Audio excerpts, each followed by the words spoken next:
So the day that you walk across the seal at CIA headquarters, it's not like you feel lukewarm about your career. You are absolutely on fire. You are never going to leave. How do you really get comfortable being your true self? Moshe, courage is doing what you are afraid of anyway. Yep. So you have to be afraid. Fear has to be part of the equation for courage to even exist. What's the actual process of people learning their secret superpower? When Everyday Spy goes through the process of teaching people their superpower, what we look at is both how they respond personality-wise, but also how their personal experience, their upbringing, shaped their personality. Hi, and welcome to Common Denominator, a podcast about growth, mindset, and entrepreneurship. I'm Moshe Popack, and today we talk with Andy Bustamante. Andy is a former covert CIA intelligence officer, decorated wartime military veteran, and U.S. Air Force Academy graduate. He's now a prolific Fortune 10 corporate advisor where he specializes in human and technical operations, and he'll provide spy tips, tactics, and insights to give you an advantage in everyday life. Before we start the show, just a quick ask. If you enjoy Common Denominator, we'd be grateful if you'd subscribe on YouTube, Facebook, Apple, Spotify, or wherever you get your podcasts. It helps promote the show, and it helps us get great guests. Thanks so much. Now, here's Andy. Hi, Andy, and welcome to Common Denominator. I appreciate it. Thanks for having me here, Moshe. So, want to go back in time, and I know you have a lot of history with military, but when did that spark interest for you? When did you decide, you know what, I'm going to go to the military? So I'm one of those people that grew up knowing I was going to join the military. My family, it was all veteran family. My cousins were all going military. My aunts and my uncles were all military. I'm a first generation American citizen. So there was a lot of pride in the 80s and 90s when I was growing up in going military. It was just a matter of whether I was going to go enlist or whether I was going to try to become an officer, if I would go to college and then go to ROTC. It was never a question of if, it was just a matter of when and how. I think what was interesting to me is I didn't know intelligence was a direction I wanted to go until after I started with the military, because as the military has always been so good at, it opens your eyes to opportunities that you otherwise didn't know existed. It's, in my opinion, active duty service is even better than college. And you ended up enlisting for the Air Force. Why the Air Force? What was that? It's funny. I was applying to multiple academies. I went to an academy, which is one of the government-funded universities that are run by the military. So I applied to the Naval Academy, I applied to West Point, I applied to the Air Force Academy, and it just so happens that the Air Force Academy offered me two things. They offered me a fast acceptance letter, and they took me the farthest away from home. And I really didn't want to stay in Pennsylvania, and I really didn't want to stay in the Northeast. Mm. And you became, because I have a whole thought process on nuclear power, but you were, and I want to get into that in a second, but you were a nuclear missile officer? What does that entail? Yeah, so the people who actually sit underground with the nuclear launch codes and the nuclear launch keys around their neck, those people are called nuclear missile officers. And that was my Air Force specialty code, AFSC. That Air Force specialty code is 13 Sierra. And there's only ever a few 113 Sierras at a time. And even now, as you and I are talking, there are somewhere to about 80 to 120 men or women who are 100 feet underground in different locations around the United States with nuclear launch codes in a safe and a launch key around their neck. Wow. Just regarding nuclear power, because they have all this stigma, and I know France, I think it's something like 65% of their power, it comes from nuclear. We're always looking for alternative forms of energy. Knowing what you know about nuclear power, are there enough redundancies that it's safe at this point? You're asking a great question, because anytime you're engaging in a nuclear force, you need to have multiple redundancies to ensure safety and security. But, whether you're talking about a nuclear power plant or a nuclear warhead, you're you've got two different types of risks, because a nuclear warhead is a stable warhead. The thing you have to worry about with that is decay due to maintenance, or the loss of what we call positive control. Positive control in the nuclear arsenal world means two human beings are awake, alert, and have possession of the munition. So at no point is a nuclear armament in the control of just one person at one time. Positive control dictates any nuclear warhead is in control with at least two human beings actively, attentively aware of their control of that device. Compare that to nuclear energy. Nuclear energy is not static. It's not stagnant, right? It's dynamic. There's water, there's cooling, there's increasing and decreasing of isotopes. It's a very dangerous and active process. So you need redundancies against two different things, but you do need redundancies nonetheless. I will also say that nuclear anything, nuclear power, nuclear weapons, they're a shortcut. They're a shortcut to high yield energy with high risk, which is why World War II drove us to create nuclear power. That was a high risk tolerance time period, right? Where now, look at a windmill. A windmill creates an incredible amount of power, but is very low risk and does not need, multiple redundancies. So hopefully we're going to see a transition away from the dependence that we have on nuclear energy, but we don't know what we're going to see that transition to. Mm. Yeah, I think that I remember I saw in Westchester, they decommissioned, maybe it was it could have been a nuclear plant in Westchester recently, maybe the past 2 years. And then New York City needed power. So they ended up bringing in coal. So yep. That was something. Originally, when you were joining the military, you wanted to be part of the Peace Corps. Somehow, you ended up joining the CIA. Walk us through, whatever you can share, that experience. So, someone approached you, you were recruited. What actually happened there? So this was 2006, which, for anybody who was an adult and a professional in 2006, it was kind of the dawning of online applications.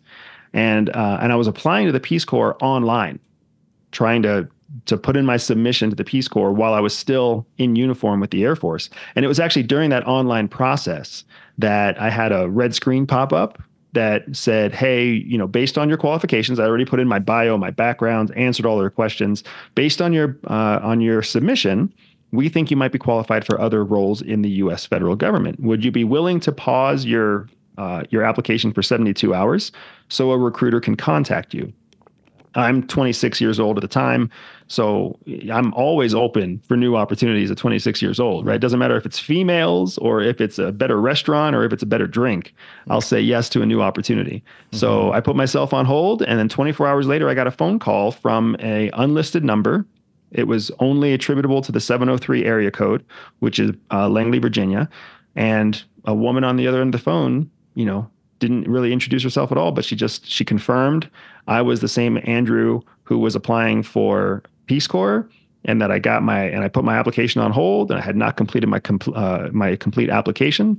And that's kind of what set me off on the process of then physically traveling to Virginia and physically interviewing with CIA. They always say, once you join, I don't know if this is true. Again, I'm going to ask questions like maybe a little more specific, and you could tell me if you can't answer some of them. But they always say, once you join the CIA, it's kind of for lifetime. Is that actually how it goes? Because you're right. It's very true. It's very true for a number of reasons, right? Yeah. First, CIA is not stupid. They recruit very, very effectively. They're recruiting people who already want to give up everything to work for CIA. So imagine a hiring process for your business where you only hire people who are the most passionate, the most dedicated, the most self-sacrificial possible to make your business work. CIA has the benefit of being able to do that. It's a 9 to 18 month application process. They go through multiple rounds of interviews and vetting and testing and personality profiling. And then, of course, you have not just the lifespan of the United States, but the British MI6 before that. Espionage has been around for a long time, back to the Egyptian pharaohs. So as espionage professionals, understand the human mind so well that they know exactly how to get the right kind of person. So the day that you walk across the seal at CIA headquarters, it's not like you feel lukewarm about your career. You are absolutely on fire. You are never going to leave. So even now, having left CIA, having started my own business, having had incredible success outside of CIA, if I were to get a phone call today from CIA asking me for anything, Right. I would say yes. Even though I disagree with them, even though I know some of the people there are assholes, even though like they're full of problems, the mission is so strong, right? The support and security of the United States. How can you say no to that? You can't say no to that. So that's a big part of why once you're in, you never leave. It's not because they're going to shoot you in your sleep. It's because they already know that you're so conditioned to believe in the mission that they could ask for anything. Yeah, it's interesting. Friend of mine's son, he's a lone soldier in Israel, and sounds exactly like that. I'm going. This is the mission. Parents say whatever they want to say, and that's it, right? So there's a certain character trait you can't. That's just what it is, right? They also say, right? I assume you're married. You mentioned you had children, right? And they say also once you're part of CIA, you shouldn't have any attachments, right? No, Yeah. right? So you shouldn't, right? Because you shouldn't have any ways to be blackmailed, right? There's that.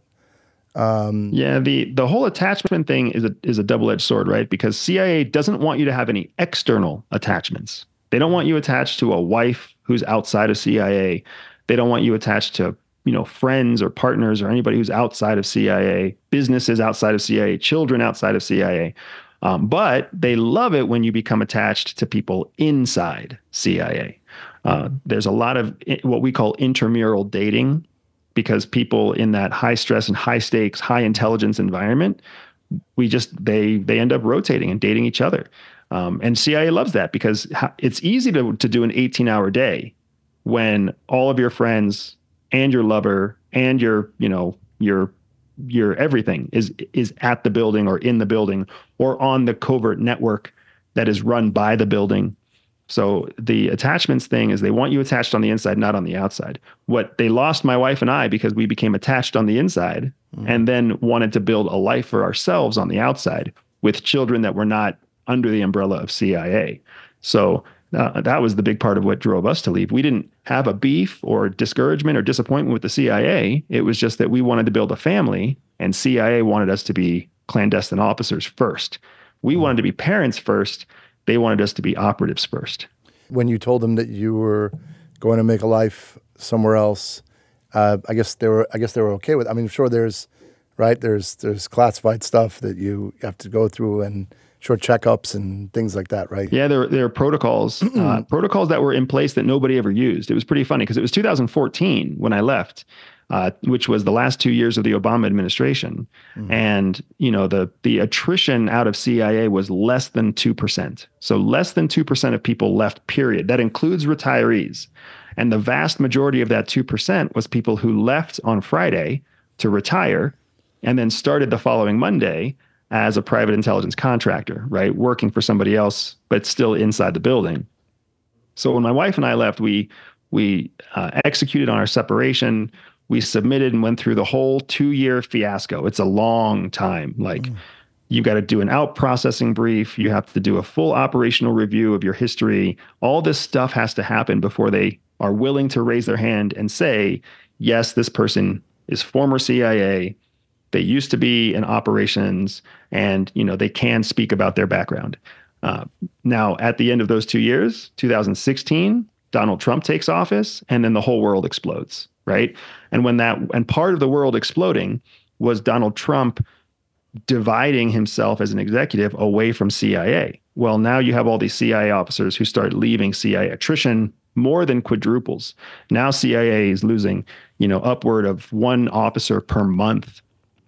Which is obviously, that's 30 people a year from the covert ranks, just an incredible amount of attrition. And their process for being able to roll back or reveal the covers, the backgrounds of those people is so time consuming that there are hundreds of officers who are former CIA out in the world right now who can't say that they're former CIA. And I think at the last I read, I don't know if the CIA's budget is this, and I always wondered about that. They have this, maybe it's 80 billion now a year black budget. Does that go under CIA? Is that part of payroll or things that whatever the CIA needs to be done? Is it through that black budget? So the black budget is a classified number, and so is CIA's official budget, also is a classified number. Both of those are tightly controlled by the Senate and the House. But the black budget is actually controlled by the Director of National Intelligence, the DNI, and he or she can attribute that money wherever they want it to go. But a big part of what funds that black budget is when covert operations become profitable, right? So when a covert operation seizes cryptocurrency, when a covert operation seizes gold, when a covert operation builds a business that becomes a profitable business, right? Whether that's in the oil industry or the gardening industry, it doesn't matter.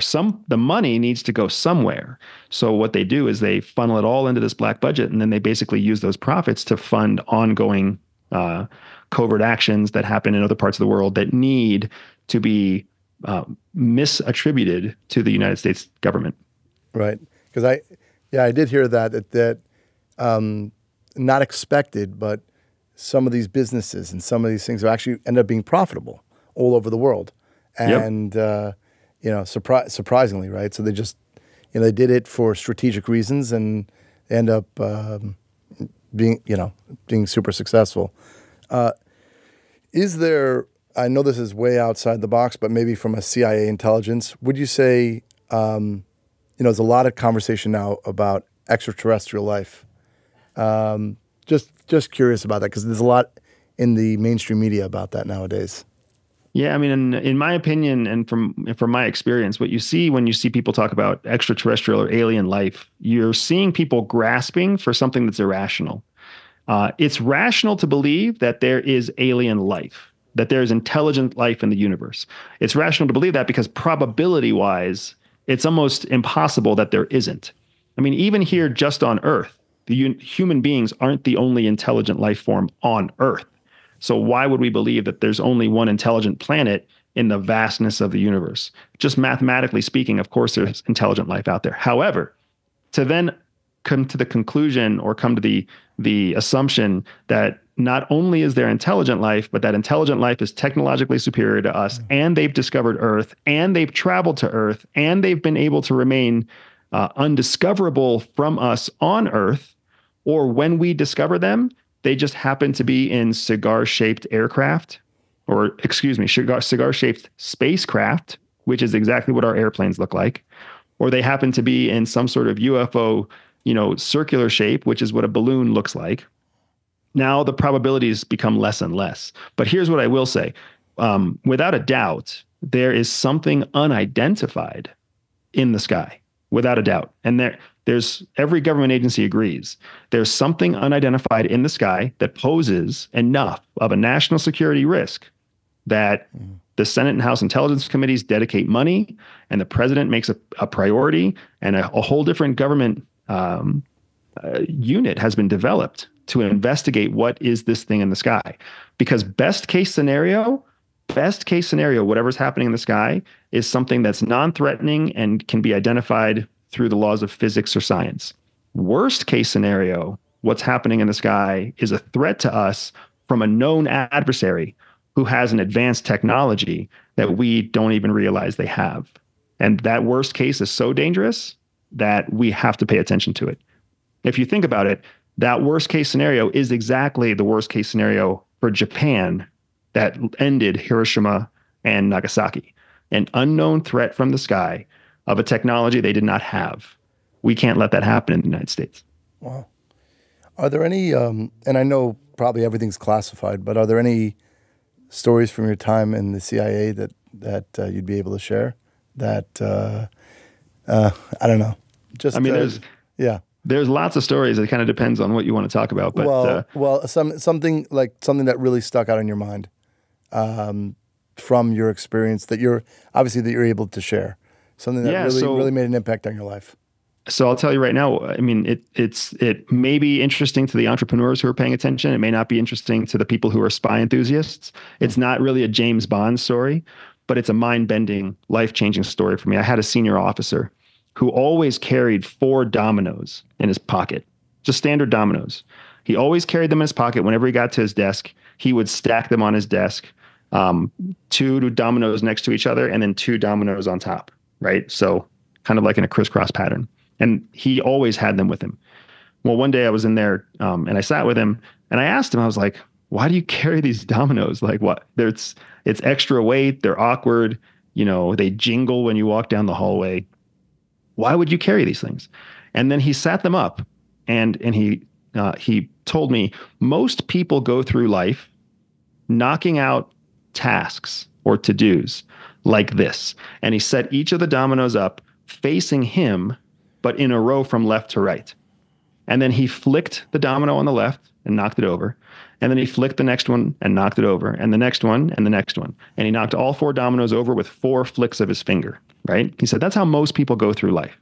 If you want to succeed in espionage, he said, you have to stack the dominoes differently. So then he put them in a line, the way that we all put the dominoes in line when we're kids, right? One in front of the other, but with only the first one facing him. And then he flicked over the first one, and then the falling domino knocked over the next domino, which knocked over the next domino, which knocked over the next domino.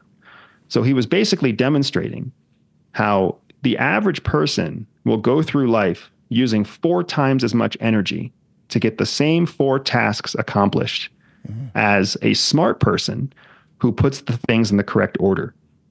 And a light bulb went off for me, because in espionage, and when you're spying in a foreign country, when you're trying to steal secrets that aren't supposed to be stolen, there's an order that you have to accomplish tasks. You can either put a lot of effort into each step, and then by the end of the operation, your resources are spent and you don't know if you're going to be successful, or you can do things in a certain order where they grow momentum with each task. And then you're saving yourself energy, you're saving yourself resources, you're making momentum work for you. And ever since then, I mean, my operational behavior changed, my operational tempo changed, my success at CIA changed. I took that same concept and brought it into the business world when I left CIA. And I mean, my business has grown 300% year over year for the last 4 years. And the only thing I can credit that to is I do the same tasks that everybody else has to do. I just put them in a certain order so that when I flip the first domino, I get the momentum of each falling domino to help with my end goal. I think that's amazing. I always, for some reason, both my wife and I, we always look backwards. We always think about, okay, this is the result. We have a million things going on. Just result. So how do we get there? Blank space, right? Like completely, you got to know the box, but then you got to be completely out of the box and observe it. No rules. Let's say there's no rules, nothing, but this is where I got to get to. So how are we going to get there? So I love what you're saying. Really, I always say, she went to like Ivy League school, and I say the Ivy League is mastering most of the time, the book, the box. Yep. You got to do that, but then you also have to have critical thinking, and that's what I teach my kids. Who said so? In everything, right? Constantly, because that's what business is, right? You're constantly pivoting. But tell us a little bit about Everyday Spy. Tell us a little bit about your business. Yeah. So my business, Everyday Spy, is it's my personal mission, right? And our mission is to teach spy skills that break barriers to anyone willing to learn. And I love that mission because it's specific, that it applies to anyone who's willing to learn. If you're not willing to learn, you can go to hell. If you don't like spy skills, you can go to hell. If you don't have barriers to break, then you're lying to yourself and you can go to hell. I don't have any time for people who aren't part of my mission. But when it comes to breaking barriers, the truth is that we all have so many barriers in so many different areas of our life that we oftentimes don't stop to realize how they're all related. In an undercover world, the most dangerous thing about an undercover operation is not the operation itself. It's not going in and taking down Osama bin Laden. That's not the most dangerous part. It's not the helicopter ride under cover of dark. It's not the underwater scuba dive ride. It's not the, it's not the moment when you sit with the warlord at the Jirga table. Those things are not the most dangerous part. It's everything else about living undercover. It's the risk of signing the wrong name on a receipt when you go out to dinner. It's the risk of a cab driver finding out your home address. It's the risk of not tying your shoes the appropriate way. And then when you need it, they come untied and you trip. That's the kind of stuff that is the most dangerous to us, because we rehearse the operation dozens upon dozens upon dozens of times. Like it's incredible the amount of rehearsal that goes into a live operation. But there's no rehearsal that goes into waking up and going downstairs and stepping out and making a phone call and catching an Uber. There's no rehearsal that goes into that. So the probability of you making a mistake is so much higher in everyday life. So CIA spends 90% of their money and time training its operatives to handle everyday life undercover. And it spends 10% of its money and time training undercover officers to actually operate, because they know that the rehearsal and the practice and the rote memorization is going to make the operation a success. But that person is going to die, crossing the street in Korea because they don't know to look both ways on the center lane, which is where the buses can drive without stopping. So they have to spend all this time training us about everyday life. And those skills are what transformed my career. And then those are the skills that when I left CIA, I was shocked to see people didn't know how to get a free cup of coffee. You don't know how to negotiate your bill. You don't know how to, make somebody disarm somebody from being defensive to being friendly. Those are for me, those are very natural basic skills. So Everyday Spy is my outlet for teaching people all of the cool, not unclassified stuff that CIA did without having to risk any of the actual secrets that keep us safe. How do people learn, what's the actual process of people learning their secret superpower? I know you talk about that a lot. Yeah. So CIA hires people because everybody has an inherent talent. There's something inside all of us that gives us an edge against other human beings. And that inherent edge is generally tied to your personality type. And then from your personality type, it's then tied even further to your personal experience in life. So there might be multiple people who are extroverts, but one extrovert grew up in a rich family, another extrovert grew up in a broke family, another extrovert grew up with no mom and dad, another extrovert grew up with gay parents, whatever it might be. So it's not just about understanding your personality, it's also about understanding the conditions in which your personality was cultivated, was raised.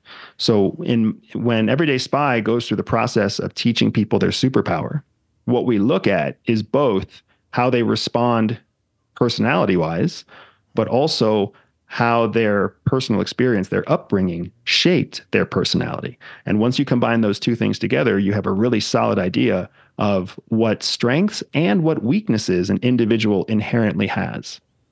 And you also talk about, that people should stop living by other people's rules, which I love. And that really I think that really takes courage. I mean, absolutely. In society, how do you really get comfortable being, I guess, your true self? So I would say if you feel comfortable, you're probably not being your true self, because we live in a world where conformity is king. If you want to get along, if you want to get ahead, we're a society that's built on you have to get along. The people who cannot get along and also get ahead are very few and far between, right? And they have to have some kind of superpower that allows them to step over the barrier of social rejection. But what I will say is this: if you feel uncomfortable, and most people who don't play by the rules feel uncomfortable all the time. They go to bed with self-doubt. They wake up with self-doubt. They wonder if today is the day where it all falls apart. But they keep trying anyway.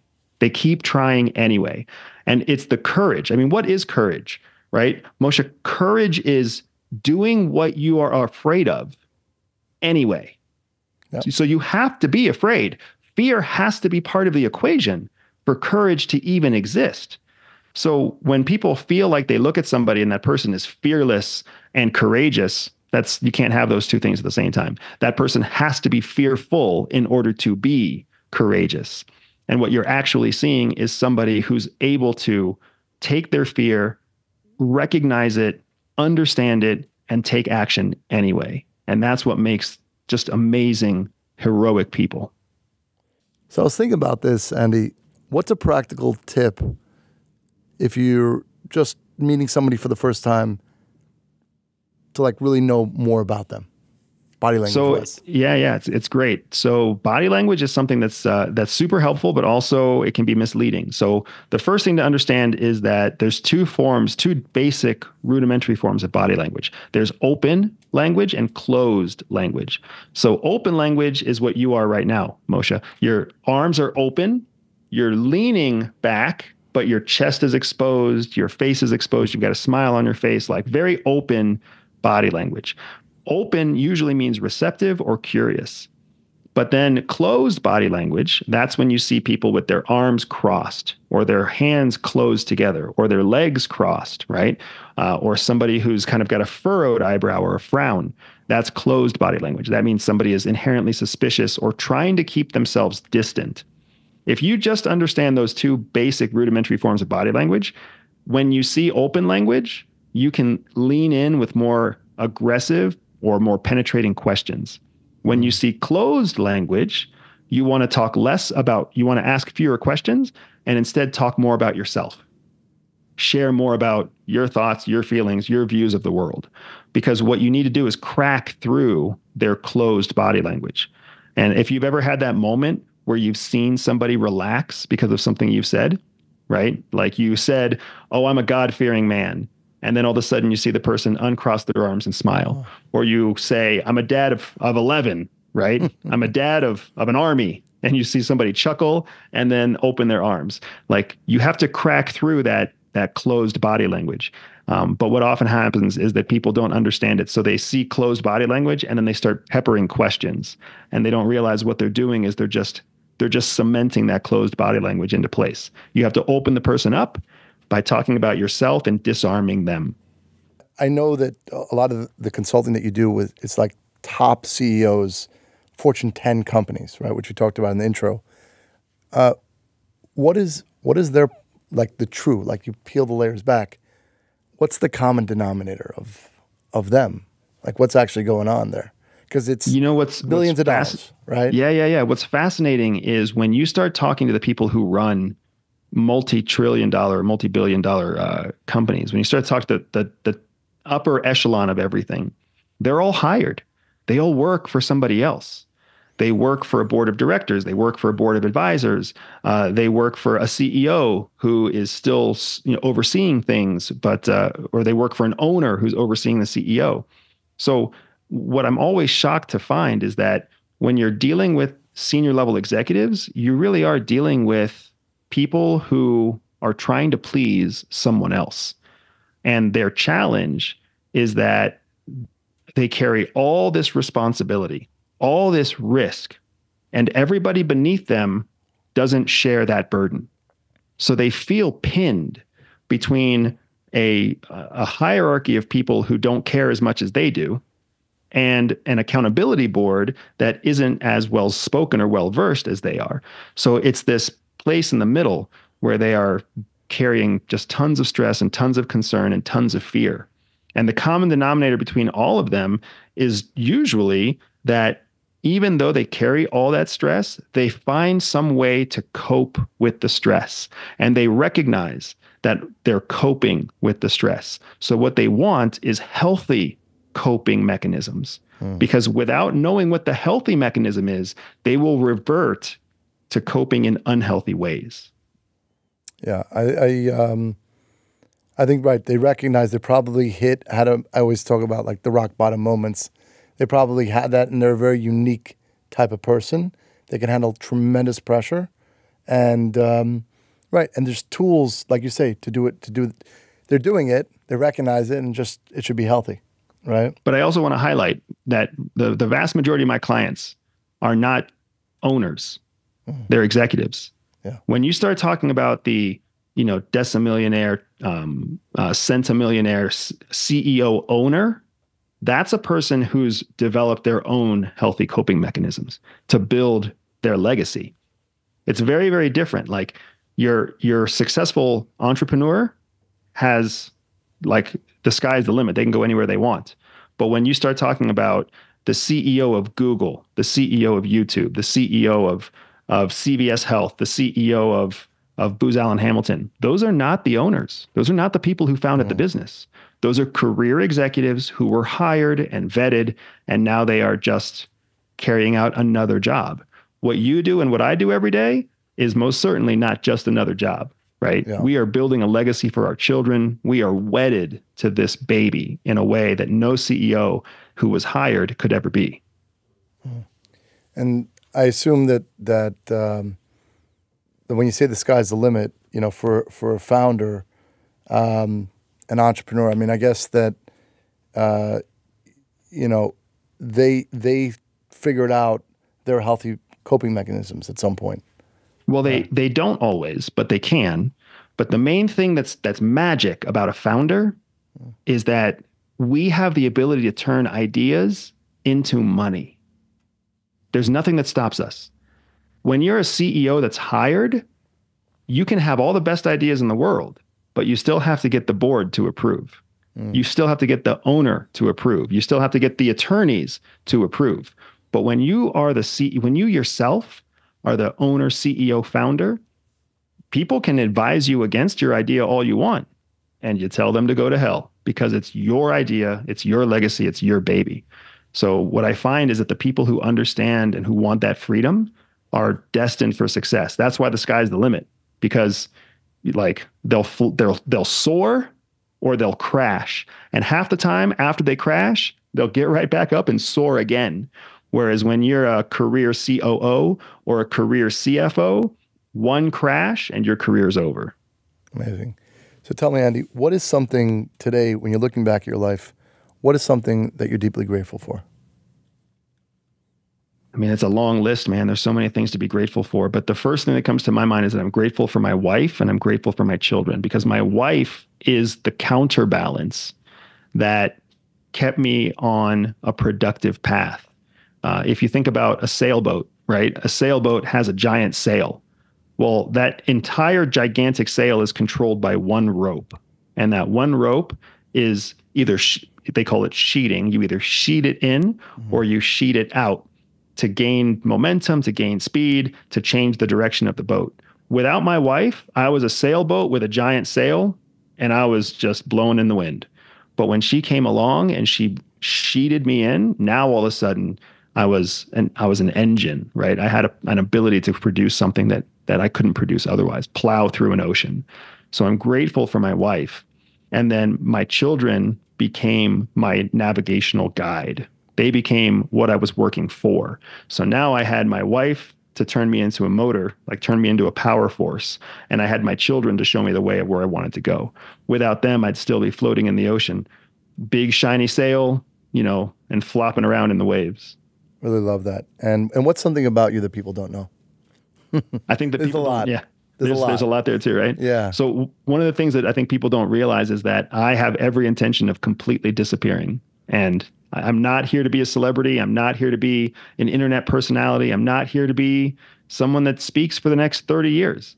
I'm here to build a business, turn my business over to a very effective executive team, and then I'm going to fall off the face of the earth. And my goal was to fall off the face of the earth by the time I'm 45. But now with where the business is going, I've had to readjust my goal to 48. So hopefully I can be just completely off the grid by 48, and the world forgets I ever existed by the time I turn 50. Yeah, it's I always say, I live in Miami where we have a farm, and it's the most peaceful, normal place. I see the kids out with the animals, just normal, simple. We forget that, and that's where our peace comes from, for sure. Absolutely. Yeah. I want to thank you so much, Andy. It's been great. Much success, peace, happiness. How can people learn more about you and maybe even sign up for your program? Absolutely. You can find me at everydayspy.com. You can find me on social media if you look at Everyday Spy. My podcast is called the Everyday Spy Podcast. And then, of course, in the description of this episode, we'll have a link to my Spy Superpower quiz. So folks can use any one of those options to find me in whatever direction or platform they prefer. Thank you so much, Andy. Thank you. Thank you, man. Hope you enjoyed my conversation with Andy. Next week, we talk with Tiffany Taylor. Tiffany is a master NLP mindset coach and the founder of Elite Mind, where she helps you declutter your mind, your schedule, and your business to boost your productivity, freedom, and focus. And in the process, enables you to restore your inner confidence and joy. If you're watching on Facebook or YouTube, we'd be grateful for a like, share, and subscribe. And if you're listening on Apple or Spotify, feel free to leave a rating and review. Have a great day, and I'll talk to you again soon.